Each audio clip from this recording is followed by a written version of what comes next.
Hi everyone, welcome to Jay's kitchen tales. ಎಲ್ಲ ಹೇಗಿದ್ದೀರಾ? ನನ್ನ ಚಾನೆಲ್ನ ಲೈಕ್ ಮಾಡಿ, ಸಬ್ಸ್ಕ್ರೈಬ್ ಮಾಡ್ಕೊಳ್ಳಿ, ಪಕ್ಕದಲ್ಲಿರೋ ಬೆಲ್ ಐಕನ್ನ ಕ್ಲಿಕ್ ಮಾಡೋದು ಮರಿಬೇಡಿ. ಇವತ್ತಿನ ರೆಸಿಪಿ ಬಂದು ಪನ್ನೀರ್ ಬಿರಿಯಾನಿ.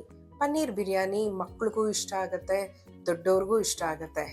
ಹಾಗಾದರೆ ಪನ್ನೀರ್ ಬಿರಿಯಾನಿಗೆ ಬೇಕಾಗಿರುವ ಸಾಮಗ್ರಿಗಳು ಏನು ಅಂತ ನೋಡೋಣ. 200 ಗ್ರಾಮ್ ಪನ್ನೀರ್, 2 ಪಲಾವ್ ಎಲೆ, 2 ಏಲಕ್ಕಿ, 2 ಲವಂಗ ಹಾಗೂ 1 ಜಾಪತ್ರೆ, 1 ಇಂಚು ಚಕ್ಕೆ ಹಾಗೂ ನಕ್ಷತ್ರದ ಹೂವು, ಒಂದು ಸ್ವಲ್ಪ ಕಲ್ಲು ಹೂವು, 1 ಈರುಳ್ಳಿ ಫ್ರೈ ಮಾಡೋದಕ್ಕೆ, 1 ಈರುಳ್ಳಿ ಒಗ್ಗರಣೆಗೆ, 1 ಕಪ್ಪಷ್ಟು ಟೊಮೆಟೊ ಪ್ಯೂರಿ, 1 ಟೇಬಲ್ ಸ್ಪೂನಷ್ಟು ಶುಂಠಿ ಬೆಳ್ಳುಳ್ಳಿ ಪೇಸ್ಟ್, ಸ್ವಲ್ಪ ಕಸೂರಿ ಮೇಥಿ, ಅರ್ಧ ಕಪ್ ಮೊಸರು, ಅರ್ಧ ಕಪ್ ಪುದೀನ, ಅರ್ಧ ಕಪ್ ಕೊತ್ತಂಬರಿ ಸೊಪ್ಪು, 4 ರಿಂದ 5 ಹಸಿಮೆಣಸಿನ್ಕಾಯಿ, 2 ಟೇಬಲ್ ಸ್ಪೂನ್ ನಿಂಬೆ ರಸ, ಉಪ್ಪು, 2 ರಿಂದ 3 ಟೇಬಲ್ ಸ್ಪೂನ್ ಅಚ್ಚ ಖಾರದ ಪುಡಿ, ಅರ್ಧ ಟೀ ಸ್ಪೂನ್ ಅರಿಶಿನ, ಅರ್ಧ teaspoon garam masala, 1 tablespoon biryani masala, 1/4 kg basmati ಅಕ್ಕಿ ಹಾಗೂ ಎಣ್ಣೆ. ಮೊದಲು ಒಂದು ಪಾತ್ರೆಗೆ ಎಣ್ಣೆ ಹಾಕಿ ಅದಕ್ಕಾದ ನಂತರ ಹೆಚ್ಚಿಟ್ಕೊಂಡಿರುವ 1 ಈರುಳ್ಳಿನ ಸೇರಿಸ್ಕೊಂಡು ಸಣ್ಣ ಉರಿಯಲ್ಲಿ ನಿಧಾನಕ್ಕೆ ಬಾಡಿಸ್ಕೊಳ್ಬೇಕು. ಅದು ಬ್ರೌನ್ ಕಲರ್ ಆಗಬೇಕು, ಕ್ರಿಸ್ಪಿ ಆಗಬೇಕು. ನಿಧಾನಕ್ಕೆ ಸಣ್ಣ ಉರಿಯಲ್ಲಿ ಸುಮಾರು 5 ರಿಂದ 8 ನಿಮಿಷ ಬಾಡಿಸ್ಕೊಳ್ಬೇಕಾಗತ್ತೆ. ನೋಡಿ, ಈ ರೀತಿ ಕ್ರಿಸ್ಪಿಯಾಗಿ ಆಗುತ್ತೆ, ಆವಾಗ ತೆಗೆದಿಟ್ಕೊಳ್ಳಿ. ಅದೇ ಪಾತ್ರೆಗೆ ಪನ್ನೀರನ್ನು ಸೇರಿಸ್ಕೊಂಡು ಲೋ ಫ್ಲೇಮಲ್ಲಿ ನಿಧಾನಕ್ಕೆ ಲೈಟ್ ಬ್ರೌನ್ ಆಗೋ ತನಕ ಹುರ್ಕೊಳ್ಬೇಕು. ನಿಮಗೆಲ್ಲ ಗೊತ್ತಿರೋ ಹಾಗೆ ಪ್ರೋಟೀನ್ಸ್ ಜಾಸ್ತಿ ಇರುತ್ತೆ ಪನ್ನೀರಲ್ಲಿ. ಇಲ್ಲಿ ನಾನು ಸುಮಾರು 200 ಗ್ರಾಮ್ ಅಷ್ಟು ಪನ್ನೀರ್ ಬಳಸಿದ್ದೀನಿ. ಸೊ 200 ಗ್ರಾಮ್ಗೆ ಅಂದಾಜು 35 ರಿಂದ 40 ಗ್ರಾಮ್ ಅಷ್ಟು ಪ್ರೋಟೀನ್ ಸಿಗುತ್ತೆ. ಇದರಲ್ಲಿ ಕ್ಯಾಲ್ಶಿಯಂ ಕೂಡ ಇರುತ್ತೆ, ಬೋನ್ ಹೆಲ್ತ್ಗೂ ಒಳ್ಳೆಯದು. ನೋಡಿ, ಈ ರೀತಿ ಬಣ್ಣ ಬಂದಾಗ ತೆಗೆದಿಟ್ಕೊಳ್ಳಿ. ತುಂಬ ಜಾಸ್ತಿನೂ ಫ್ರೈ ಮಾಡೋಕ್ಕೆ ಹೋಗ್ಬೇಡಿ. ಒಂದು ಪಾತ್ರೆಗೆ ಸುಮಾರು 4 ರಿಂದ 5 ಟೇಬಲ್ ಸ್ಪೂನ್ ಎಣ್ಣೆ ಸೇರಿಸ್ಕೊಂಡು ಅದಕ್ಕಾದ ನಂತರ ಸ್ಪೈಸಸನ್ನು ಸೇರಿಸ್ಕೊಳ್ಬೇಕು. ಸ್ಪೈಸಸನ್ನು ಯಾವಾಗಲೂ ಲೋ ಫ್ಲೇಮಲ್ಲಿ ಹುರ್ಕೊಳ್ಬೇಕು, ಆವಾಗಲೇ ಅದ್ರ ಫ್ಲೇವರ್ ಚೆನ್ನಾಗಿ ಬಿಡುತ್ತೆ. ನಂತರ ಹೆಚ್ಚಿಟ್ಕೊಂಡಿರೋ 1 ಈರುಳ್ಳಿ ಸೇರಿಸ್ಕೊಂಡು ಚೆನ್ನಾಗಿ ಲೈಟ್ ಬ್ರೌನ್ ಆಗೋ ತನಕ ಬಾಡಿಸ್ಕೊಳ್ಬೇಕು. ಈರುಳ್ಳಿ ಬೇಗ ಬೇಯಬೇಕು ಅಂತಂದರೆ 1 ಚಿಟಿಕೆಯಷ್ಟು ಉಪ್ಪನ್ನು ಸೇರಿಸ್ಕೊಂಡ್ರೆ ಬೇಗ ಬೇಯುತ್ತೆ. 1 ಟೇಬಲ್ ಸ್ಪೂನಷ್ಟು ಶುಂಠಿ ಹಾಗೂ ಬೆಳ್ಳುಳ್ಳಿ ಪೇಸ್ಟ್ ಸೇರಿಸ್ಕೊಂಡು ಲೋ ಫ್ಲೇಮಲ್ಲಿ ಹಸಿ ವಾಸನೆ ಹೋಗೋ ತನಕ ನಿಧಾನಕ್ಕೆ ಬಾಡಿಸ್ಕೊಳ್ಬೇಕು.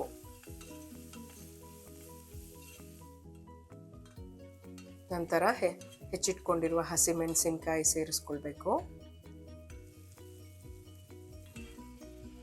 ಹಾಗೂ 1 ಕಪ್ ಅಷ್ಟು ಟೊಮೆಟೊ ಪ್ಯೂರಿ.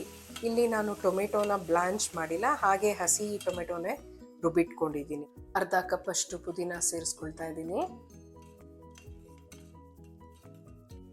ಹಾಗೂ ಸ್ವಲ್ಪ ಕಸೂರಿ ಮೇಥಿ. ಕಸೂರಿ ಮೇಥಿ ಬದಲು ಹಸಿ ಮೆಂತ್ಯ ಸೊಪ್ಪು ಕೂಡ ಸೇರಿಸ್ಕೊಳ್ಬೋದು.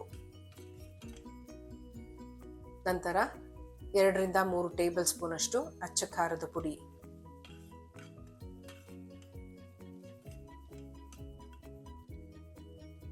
ಅರ್ಧ ಟೀ ಸ್ಪೂನ್ ಅಷ್ಟು ಅರಿಶಿನ, ಅರ್ಧ ಕಪ್ ಅಷ್ಟು ಮೊಸರು.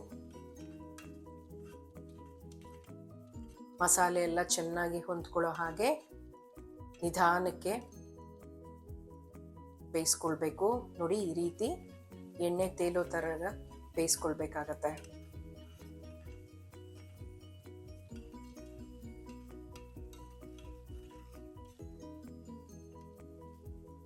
ಮಸಾಲೆ ಎಲ್ಲ ಚೆನ್ನಾಗಿ ಬೆಂದ ನಂತರ ಅರ್ಧ ಟೀ ಸ್ಪೂನ್ ಅಷ್ಟು ಗರಂ ಮಸಾಲ ಹಾಗೂ 1 ಟೇಬಲ್ ಸ್ಪೂನ್ ಅಷ್ಟು ಬಿರಿಯಾನಿ ಮಸಾಲ.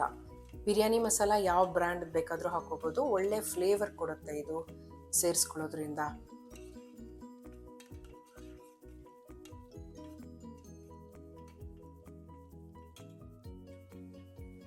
ಮಸಾಲೆ ಎಲ್ಲ ಚೆನ್ನಾಗಿ ಬೆಂದು ಈ ರೀತಿ ಎಣ್ಣೆ ಮೇಲೆ ತೇಲ್ಬೇಕು. ಬಿರಿಯಾನಿ ರುಚಿಯಾಗಿ ಬರಬೇಕು ಅಂದರೆ ಮೇಯ್ನ್ ಟಿಪ್ ಇದೆ, ಮಸಾಲೆನ ಲೋ ಫ್ಲೇಮಲ್ಲಿ ಎಣ್ಣೆ ತೇಲೋ ಥರ ಬೇಯಿಸ್ಕೋಬೇಕಾಗತ್ತೆ. ಈಗ 1.5 ಗ್ಲಾಸ್ ಅಷ್ಟು ನೀರು ಸೇರಿಸ್ಕೊಳ್ತಾ ಇದ್ದೀನಿ. ನಾನು 1 ಗ್ಲಾಸ್ ಬಾಸ್ಮತಿ ಅಕ್ಕಿಗೆ 1.5 ಗ್ಲಾಸ್ ನೀರು ಸೇರಿಸ್ಕೊಳ್ತಾ ಇದ್ದೀನಿ. ರುಚಿಗೆ ತಕ್ಕಷ್ಟು ಉಪ್ಪು. ನೀವು ಸೋನಾ ಮಸೂರಿ ಏನಾದರೂ ತೊಗೊಂಡ್ರೆ 1 ಗ್ಲಾಸ್ ಸೋನಾ ಮಸೂರಿ ಅಕ್ಕಿಗೆ 2 ಗ್ಲಾಸ್ ನೀರು ಬೇಕಾಗತ್ತೆ. ನೀರು ಕುದೀಲಿಕ್ಕೆ ಶುರು ಆದಾಗ ತೊಳೆದು ನೆನೆಸ್ಕೊಂಡಿರುವ ಬಾಸ್ಮತಿ ಅಕ್ಕಿನ ಸೇರಿಸ್ಕೊಳ್ಬೇಕು. ಬಾಸ್ಮತಿ ಅಕ್ಕಿ ಸೇರಿಸ್ಕೊಂಡಾಗ ನಿಧಾನಕ್ಕೆ ಬೆರೆಸ್ಕೊಳ್ಬೇಕಾಗತ್ತೆ, ಅಕ್ಕಿ ಒಡಿಬಾರ್ದು.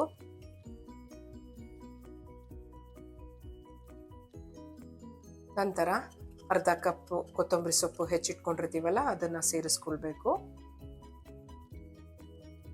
2 ಟೇಬಲ್ ಸ್ಪೂನ್ ಅಷ್ಟು ನಿಂಬೆ ರಸ,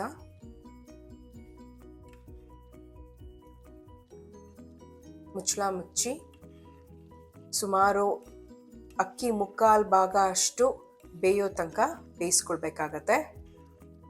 ಅಕ್ಕಿ 3/4 ಭಾಗ ಬೆಂದಾಗ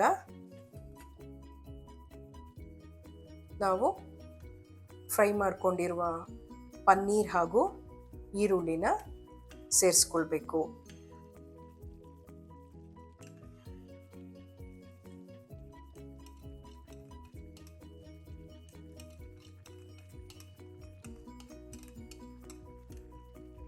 ನಿಧಾನಕ್ಕೆ ಲೋ ಟು ಮೀಡಿಯಂ ಫ್ಲೇಮಲ್ಲಿ ಸುಮಾರು 5ರಿಂದ 8 ನಿಮಿಷ ಬೇಯಿಸ್ಕೊಳ್ಬೇಕಾಗತ್ತೆ.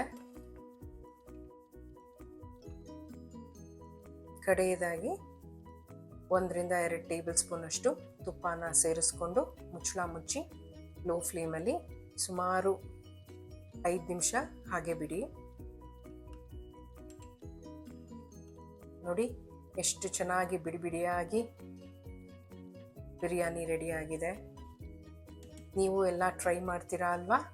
ಟ್ರೈ ಮಾಡಿ ಹೇಗೆ ಬಂತು ಅಂತ ದಯವಿಟ್ಟು ಕಮೆಂಟ್ ಮಾಡಿ. ಮುಂದಿನ ವಿಡಿಯೋದಲ್ಲಿ ಮತ್ತೆ ಸಿಗೋಣ.